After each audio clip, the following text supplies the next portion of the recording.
Hi everyone, this is Anam. Welcome to PhD jobs में admission. So आज का session एक इम्पोर्टेंट सेशन होगा बिकॉज आज के इस वीडियो में मैंने रिसर्च मेथोडोलॉजी से रिलेटेड कुछ इंपॉर्टेंट एमसीक्यूज आपके साथ डिस्कस करे हैं for your upcoming doctor Ram Manohar Lohia with university, जो कि अयोध्या में सिचुएटेड है, फॉर पीएचडी एंट्रेंस एग्जामिनेशन 2022।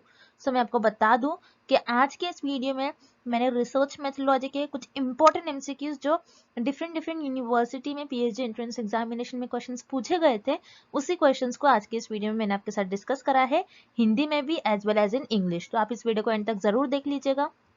उसी के साथ साथ मैं आपको बता दूं कि doctor Ram Manohar Lohia with university में पीएचडी एंट्रेंस एग्जामिनेशन का जो पेपर होता है आपका, ये दो पार्ट्स में डिवाइडेड होता है, part A and part B. So part A में आपके जो 30 क्वेश्चंस आपको पूछे जाते हैं वो रिसर्च मेथोडोलॉजी से पूछे जाते हैं। सो याद रखिएगा, आपकी प्रिपरेशंस के लिए हमने रिसर्च मेथोडोलॉजी का कंप्लीट कोर्स लॉन्च कर रखा है, जिसमें हम आपको रिसर्च मेथोडोलॉजी के हर एक टॉपिक पर वीडियो लेक्चर्स प्रोवाइड करते हैं।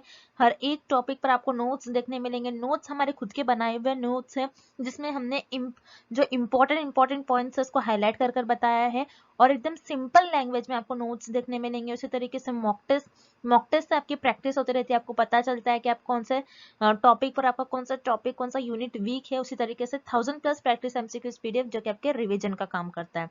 सो इस तरीके से हम आपको रिसर्च मेथोडोलॉजी का पूरा कंटेंट प्रोवाइड करते हैं। हिंदी में भी आपको कंटेंट मिलेगा as well as in English में। सो याद रखिएगा, आपको जल्द से जल्द प्रिपरेशन स्टार्ट कर देनी है आपके एग्जामिनेशन के लिए, क्योंकि कॉम्पिटिटिव आपका एग्जाम जो है बहुत कॉम्पिटिटिव होता है, बहुत से स्टूडेंट्स अप्लाई करते हैं, तो आपको जल्द से जल्द प्रिपरेशन स्टार्ट कर देनी है। अब रिसेंटली बहुत से यूनिवर्सिटीज के पीएचडी एंट्रेंस एग्जामिनेशन हुए थे, जिसमें स्टूडेंट्स का हमें फीडबैक आया है कि हमारे इसी कंटेंट से उनको डायरेक्टली 30-40 क्वेश्चन एग्जाम में पूछे गए थे।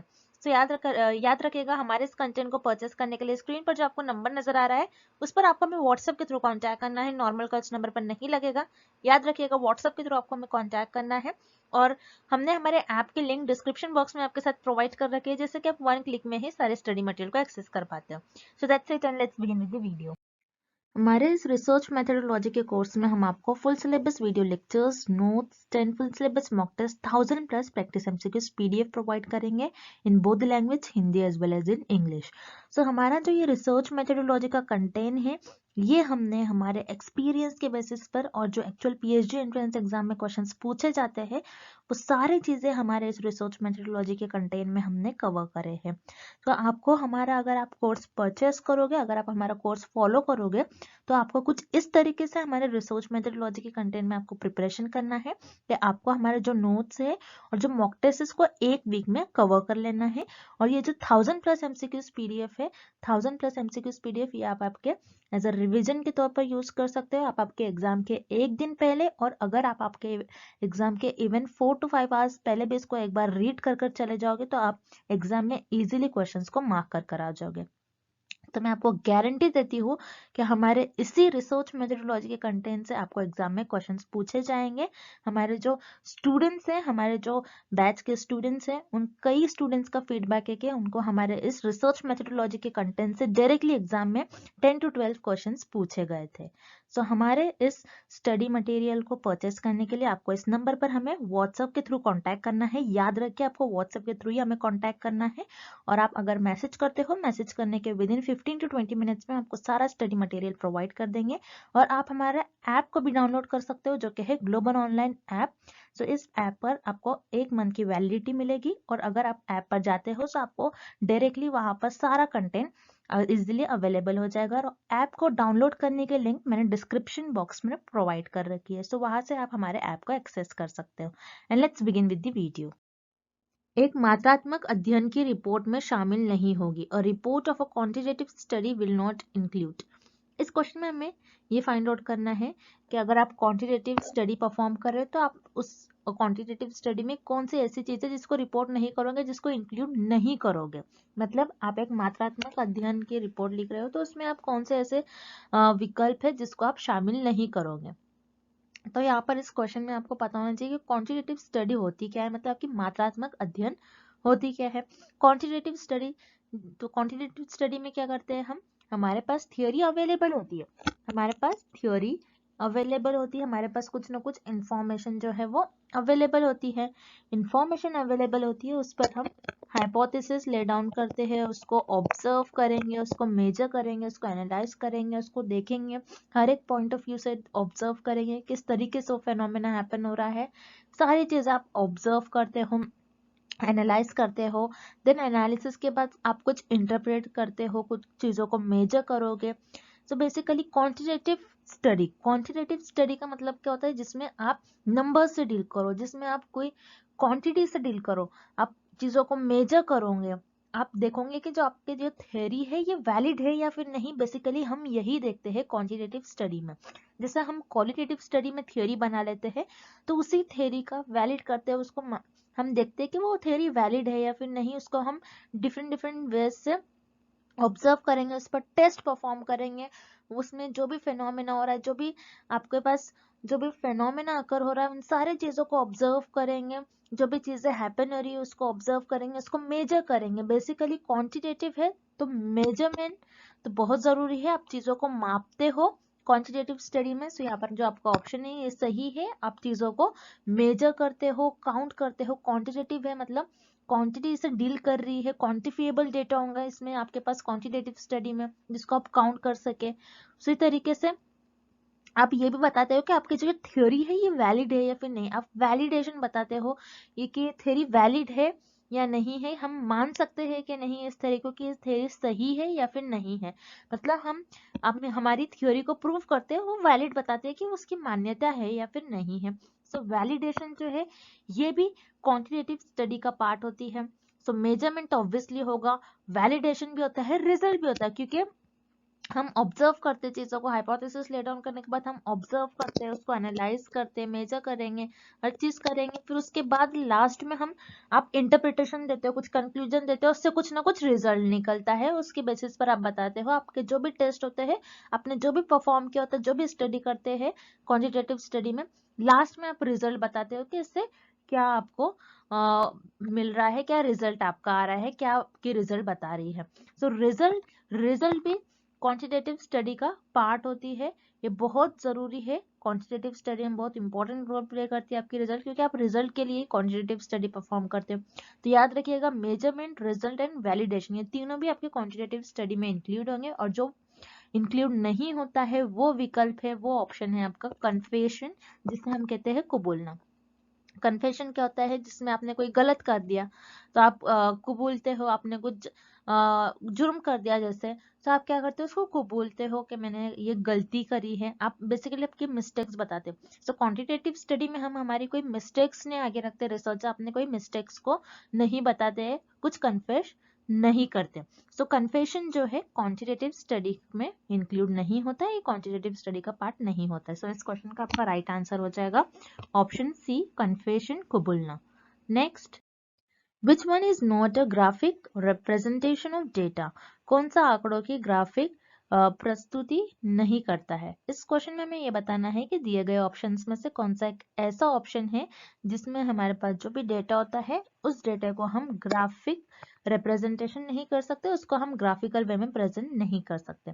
मतलब इस प्रश्न में हमें ये पता लगाना है कि कौन सा ऐसा विकल्प है जिसे हम, हमारे पास जो भी आंकड़े होंगे उस ऑप्शन में जो भी हमारे पास आंकड़े होंगे उस आंकड़ों को हम ग्राफिक प्रस्तुति नहीं दिखा सकते हैं, नहीं कर सकते हैं ग्राफिकल वे में से प्रेजेंट।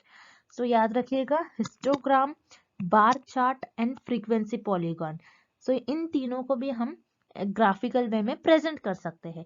अब हिस्टोग्राम, बार चार्ट और फ्रीक्वेंसी पॉलीगॉन ये दिखते कैसे हैं, तो हम इस डायग्राम के थ्रू समझते हैं। सो ये है आपका हिस्टोग्राम। हिस्टोग्राम कुछ इस तरीके से दिखता है, जिसमें जो बार्स प्रेजेंट होते हैं ग्राफ में एक दूसरे से ज्वाइंट होते हैं, मिले हुए होते हैं।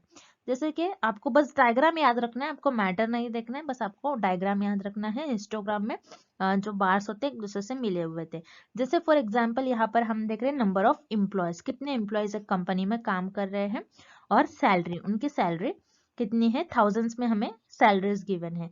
अब जैसे कि इस डायग्राम से देखकर हमें यह पता चल रहा है ग्राफिकल वे में कि कितने लोगों की सैलरी कितनी हो सकती है।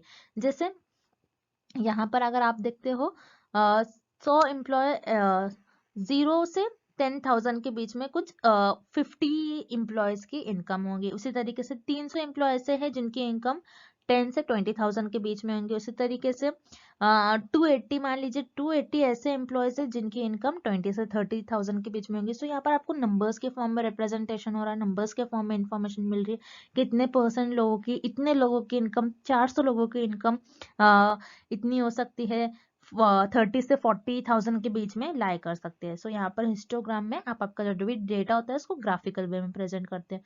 उसी तरीके से बार चार्ट कुछ इस तरीके से दिखता है। सो इसमें याद रखिएगा, बार चार्ट में जो आपके बार्स होते हैं एक दूसरे से मिले हुए नहीं होते, लेकिन हिस्टोग्राम में जो बार्स होते हैं एक दूसरे से ज्वाइंट होते हैं, मिले हुए होते हैं। जैसे आप देख रहे हो, this is diagram of bar chart. Bar chart में जैसे वाई एक्सिस पर हमें नंबर ऑफ चिल्ड्रंस गिवन है और उनके फेवरेट कलर हमें गिवन है। तो यहाँ पर 8 चिल्ड्रन ऐसे जिनको रेड कलर पसंद है। उसके बाद मान लीजिए 7 और 7.8 चिल्ड्रन ऐसे होंगे जिनको ब्लू कलर पसंद है। फिर 4.5 ऐसे चिल्ड्रन होंगे जिनको ग्रीन कलर पसंद है। फिर उसी तरीके से हमें 6 चिल्ड्रन ऐसे जिनको पिंक कलर पसंद है। सो यहाँ पर भी आपको जो डेटा मिल रहा है, आप ऐसा बोल सकते हो, ऐसा भी आप कह सकते हो डेटा को एनालाइज करके एवरेज जो लोग है, ज्यादातर जो बच्चे हैं, ज्यादातर जो चिल्ड्रन है, उनको येलो कलर पसंद है। तो हम ऐसा कर सकते हैं, मतलब नंबर्स के फॉर्म में आपको ग्राफिकल वे में आप डेटा को रिप्रेजेंट कर सकते हो ग्राफ के थ्रू। उसी तरीके से फ्रीक्वेंसी पॉलीगॉन क्या होता है? फ्रीक्वेंसी पॉलीगॉन कुछ इस तरीके से दिखता है। सो फ्रीक्वेंसी पॉलीगॉन याद रखिए हिस्टोग्राम की तरह ही होता है। सो फ्रीक्वेंसी पॉलीगॉन क्या होता है? हिस्टोग्राम ही होता है, लेकिन उसमें जो आपका पॉइंट्स होते हैं आप उनको मिला देते हो। जैसे हिस्टोग्राम में ये जो मिडिल पॉइंट होगा इसे मैं मिला दूंगी, इस सारे मिडल्स पॉइंट को मैं मिला दूंगी, तो ये आपका बन जाएगा फ्रीक्वेंसी पॉलीगॉन। उसी तरीके से इस ग्राफ में बताया है, फ्रीक्वेंसी पॉलीगॉन में आप बताते हो कि कहाँ डेटा कितना कम ज्यादा हो रहा है। जैसे कि यहाँ पर हर एक पॉइंट को हमने क्या कर दिया, मिला दिया। सो ये हो जाता है आपका फ्रीक्वेंसी पॉलीगॉन। अगर आप फ्रीक्वेंसी पॉलीगॉन का ग्राफ देखोगे तो आपको कुछ इस तरीके से नजर आएगा, फ्रीक्वेंसी पॉलीगॉन ऐसा कुछ दिखेगा। सो फ्रीक्वेंसी पॉलीगॉन क्या होता है? हिस्टोग्राम का ही जो पॉइंट होते हैं, मिडिल पॉइंट को हम ज्वाइन करते जाते हैं और कुछ इस तरीके से आपका ग्राफ दिखता है फ्रीक्वेंसी पॉलीगॉन का। तो हिस्टोग्राम, बार चार्ट और फ्रीक्वेंसी पॉलीगॉन को हम ग्राफिकल वे में रिप्रेजेंट कर सकते हैं, लेकिन टेबल को हम ग्राफिकल वे में रिप्रेजेंट नहीं करेंगे, क्योंकि टेबल में हर एक टाइप की इंफॉर्मेशन होती है, आपको नंबर्स के फॉर्म में इंफॉर्मेशन नहीं मिलेगी। सो बेसिकली जो टेबल होता है, टेबल में जो भी आपके पास डेटा होता है उसको हम ग्राफिक वे में रिप्रेजेंट नहीं करते। सो इस क्वेश्चन का आपका राइट आंसर हो जाएगा option C, table. Next, the validity which is assessed by checking measurement instrument against some future outcome is, वैधता जिसका आकलन कुछ भविष्य के परिणामों के खिलाफ माप उपकरण की जांच करके किया जाता है। इस क्वेश्चन में हमें वैलिडेशन से रिलेटेड कुछ ऑप्शंस गिवन है, हमें बताना है कि कौन सी वैलिडिटी की डेफिनेशन होगी। सो इस डेफिनेशन में हमें बता रहा है कि एक वैलिडेशन है, आपने क्या किया, कुछ आप चीजों को, इंस्ट्रूमेंट को मेजर कर रहे हो, तो आपने फ्यूचर में जो मेजरमेंट आ सकता है उसका आपने कुछ गेस किया कि आपके फ्यूचर का आउटकम ऐसा आ सकता है। सो आपने यहाँ पर फ्यूचर के बारे में कहा है, तो कौन सी वैलिडिटी की डेफिनेशन होगी हमें ये पता करना है। तो याद रखिएगा आप क्या कर रहे हो यहाँ पर, वैलिडिटी से रिलेटेड हमें बहुत सारे टर्म्स गिवन है, और हमें जो भी टर्म गिवन है ये वैलिडिटी की डेफिनेशन से सारी, सॉरी वैलिडिटी के टाइप से सारे। सो वैलिडिटी होती क्या है आपको ये पता होना चाहिए। वैलिडिटी क्या होती है? जिसके पीछे कुछ ना कुछ लॉजिक हो, उसका जो रीजनलेस हो, इसका कुछ रीजन नहीं होता लेकिन लॉजिक हो, उसे हम कहते हैं वैलिडिटी। अब जैसे मान लीजिए फॉर एग्जाम्पल दिन है, दिन के बाद रात आएगा, तो इसके पीछे कोई रीजन नहीं है, आप कहोगे कि ये लॉजिक है, ये एक लॉजिक है, दिन के बाद रात ही आता है। सो यहाँ पर कोई रीजन नहीं है लेकिन लॉजिक है, उसे हम कहते हैं वैलिडिटी। सो यहाँ पर हमें वैलिडिटी की कुछ टाइप्स की मैंने हमें बताना है, इन टाइप्स में से ये कौन से वैलिडिटी की डेफिनेशन होगी। सो जैसे कि इस डेफिनेशन में हमें बता रहा है, आपने क्या किया, जो फ्यूचर में आउटकम है, फ्यूचर में जो मेजरमेंट आ सकते हैं आपने उसको बताया है। सो फ्यूचर में आ रहा है मतलब यहाँ पर आपने फ्यूचर के बारे में गेस करा, ऐसा हो सकता है, ऐसे आ सकते हैं मेजरमेंट।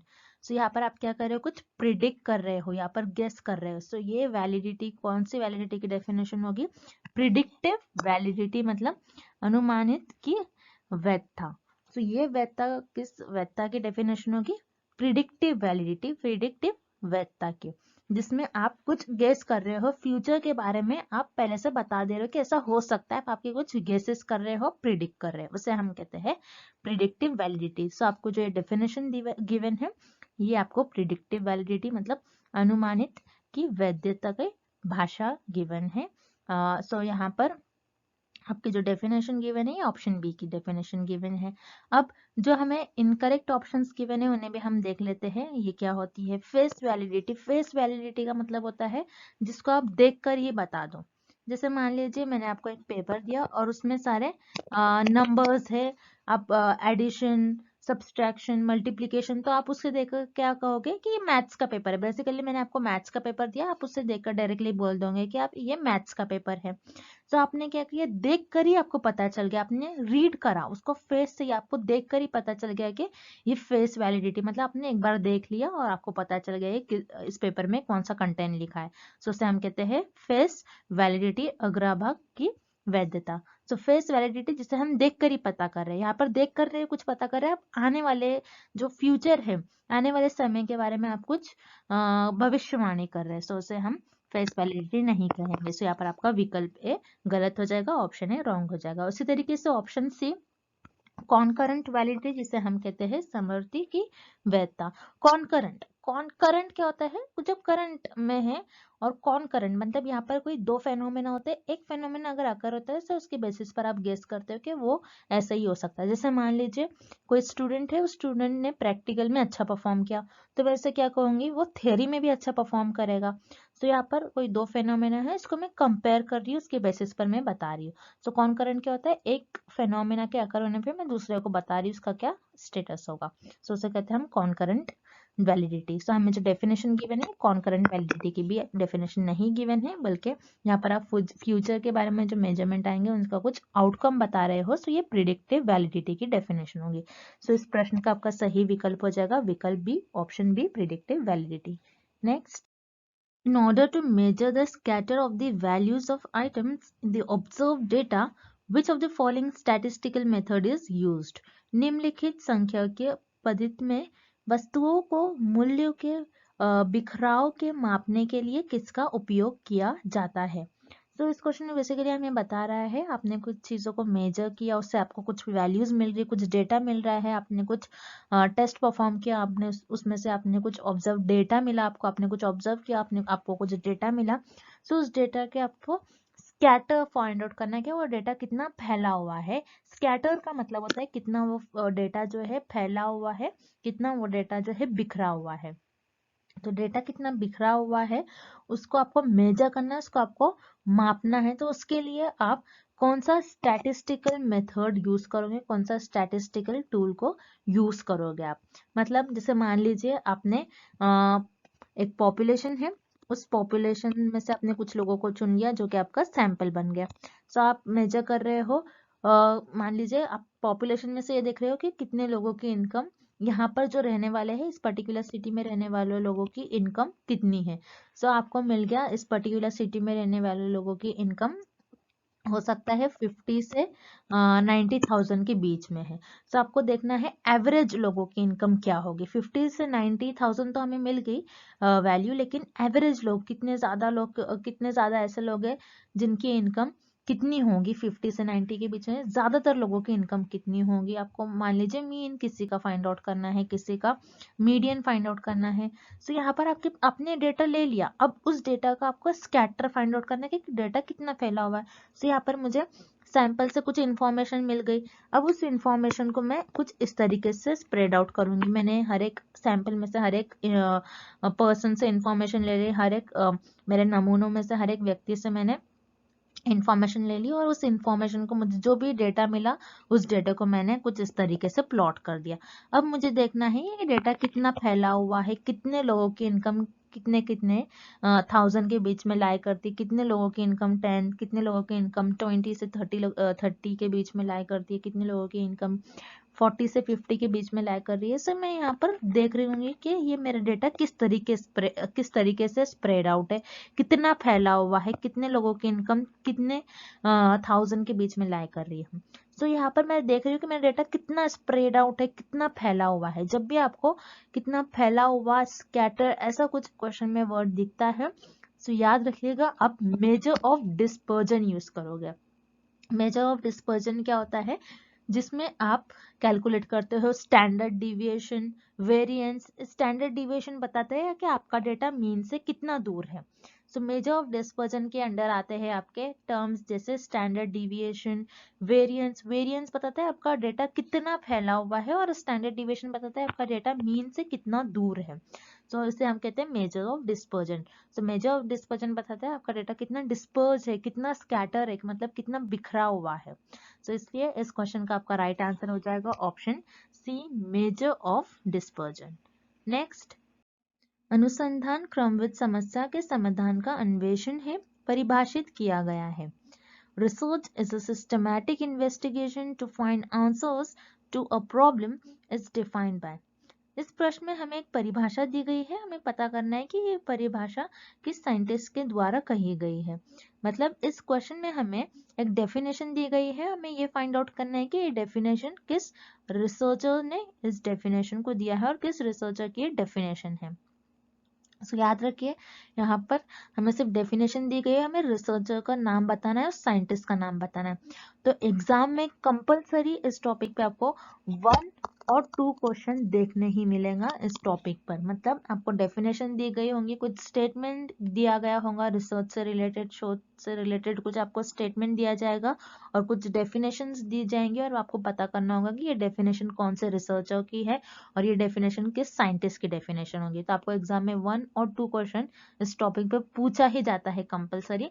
तो मैं अपने लेक्चर सीरीज में ये सारे जो मैं आपको डेली वीडियोस डालते रहती हूँ, तो इसमें मैं सारे रोज रोज एक 2 क्वेश्चंस कवर करूंगी, जिससे कि आपको पता हो जाएगा कि जो डेफिनेशन है किस रिसर्चर की डेफिनेशन है और किस साइंटिस्ट की डेफिनेशन है, जिससे क्या आप इजीली 1 और 2 क्वेश्चंस को आपके एग्जाम में सॉल्व कर पाओगे। जैसे कि आप देख रहे हो डेफिनेशन, इस डेफिनेशन में इन्होंने बताया कि research is a systematic investigation to find answer to a problem. मतलब रिसर्च एक हम रिसर्च में बेसिकली किसी भी समस्या का समाधान निकालते हैं, मतलब किसी भी प्रॉब्लम का हम सोल्यूशन निकालते हैं, किसी भी प्रॉब्लम को फाइंड आउट करते हैं, उनका सोल्यूशन, उसका आंसर फाइंड आउट करते हैं।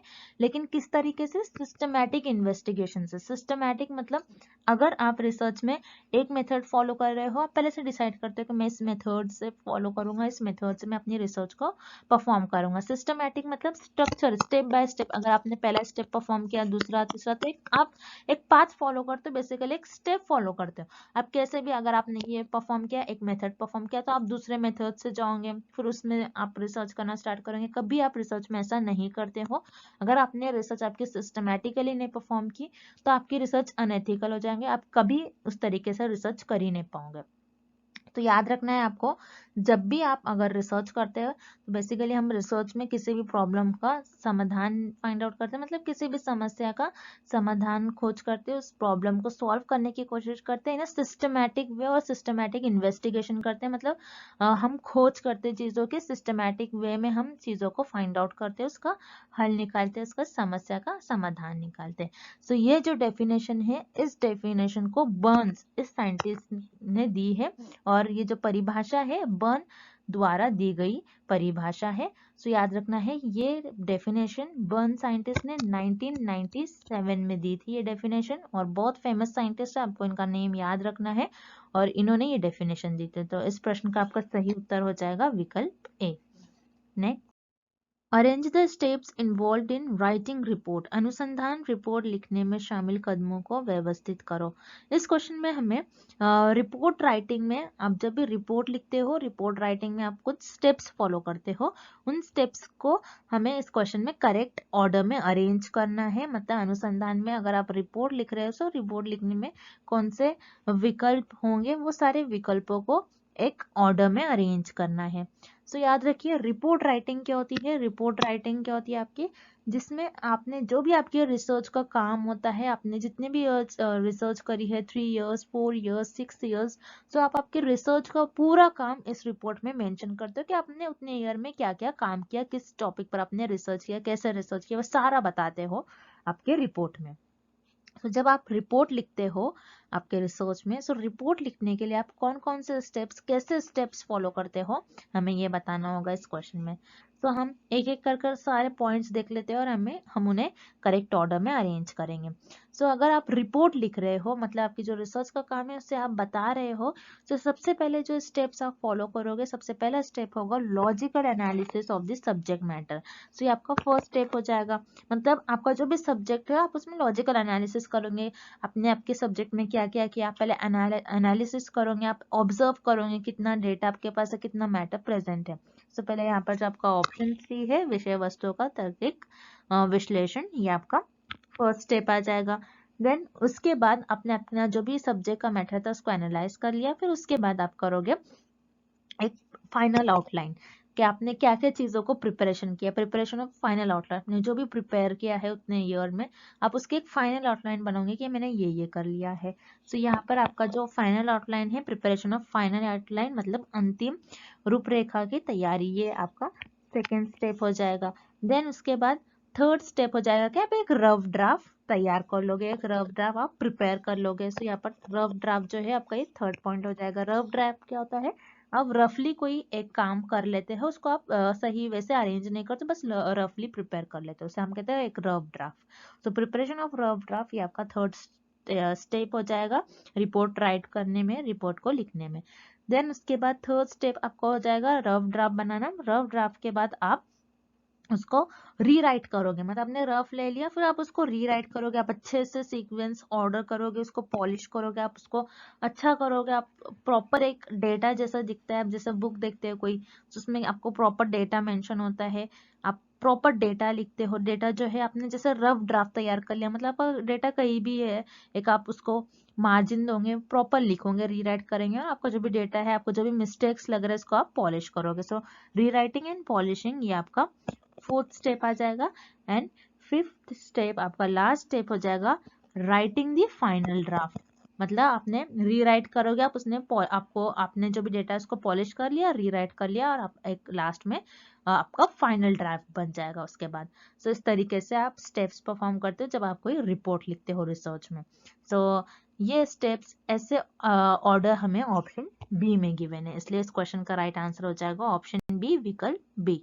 Next, An empirically verifiable observation is अनुभविक सत्यापनीय अवलोकन होता है। इस क्वेश्चन में हमें बेसिकली एक डेफिनेशन दी गई है, एक परिभाषा दी गई है और हमें पता करना है ये परिभाषा किस विकल्प की परिभाषा होगी। मतलब एक डेफिनेशन दी गई है और हमें पता करना है कि ये डेफिनेशन किस ऑप्शन की डेफिनेशन होगी।